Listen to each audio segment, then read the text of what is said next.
Hi guys, it's Carol and the puppies.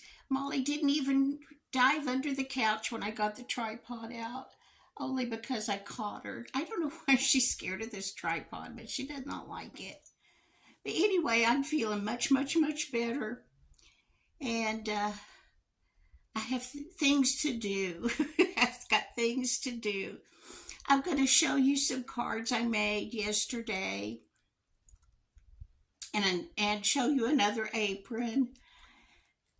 Yes, and that was another apron that gave me no problem. So it's coming along much faster when the thread doesn't break and the needle doesn't break and stuff.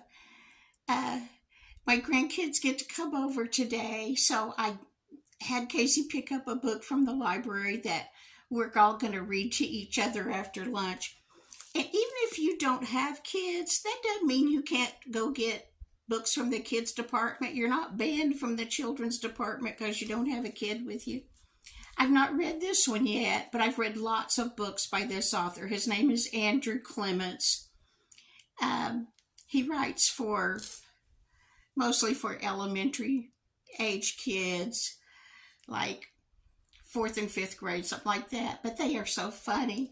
And so I'm not afraid to read this to the kids without having read it first because he's just a good author.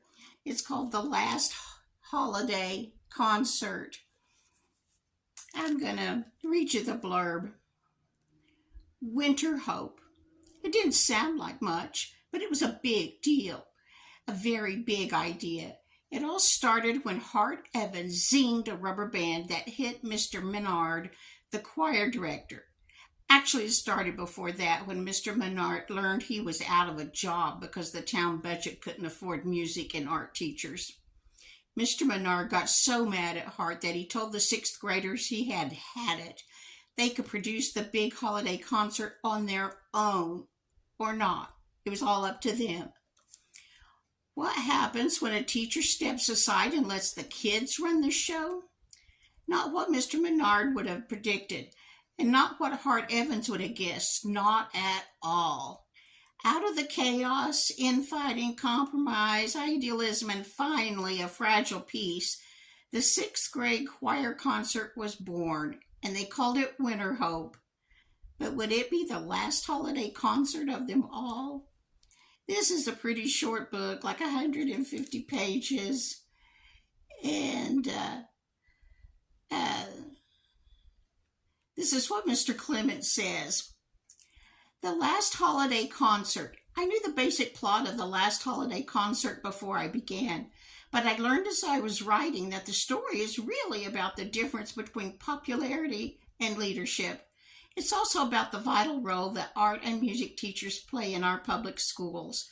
Oh, when I was in elementary school, I loved it when the art teacher came. She didn't come very often, maybe once a week, maybe once every other week, but she had one of those metal carts, rolling carts, like you might have in your kitchen in the 50s.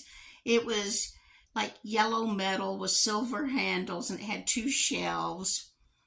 And she would bring in her art supplies on that cart. And she was a short woman, about as wide as she was tall, and sweet as she could be. My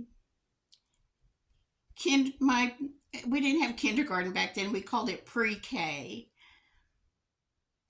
No, pre-first. It was called pre-first. And then you went to first grade and second and third.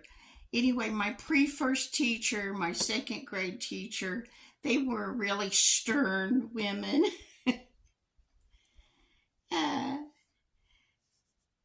and this art teacher came in, and she was fun and sweet. I just loved her, and I loved doing art. That was the first time I ever saw finger paint, and I loved it. We only did it once that I ever remember, but I loved finger paint. And I loved music too, except I can't sing, and so that was always an embarrassment. And I didn't play an instrument other than those recorders that all kids get in elementary school, the black little thing that you blow in. So I wasn't musically inclined, and I'm still not, but oh, I loved art and music so much. But anyway, we're going to read this book after lunch. I wish I could read it to you because I know it's going to be a hoot. And then,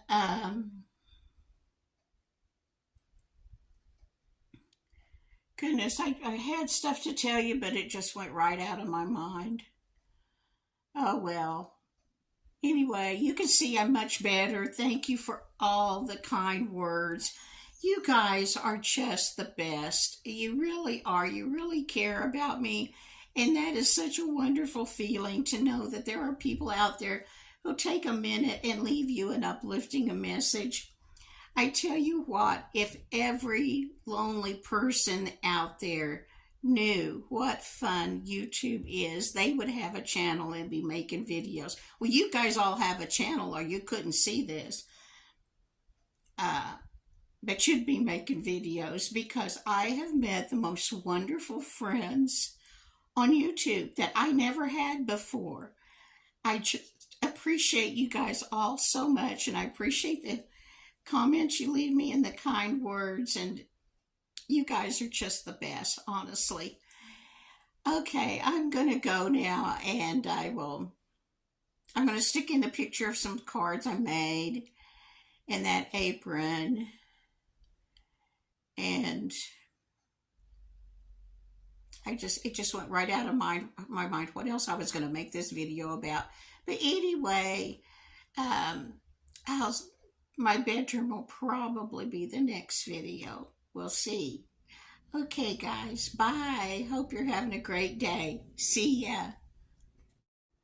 Happy Thanksgiving, y'all. Send me your address.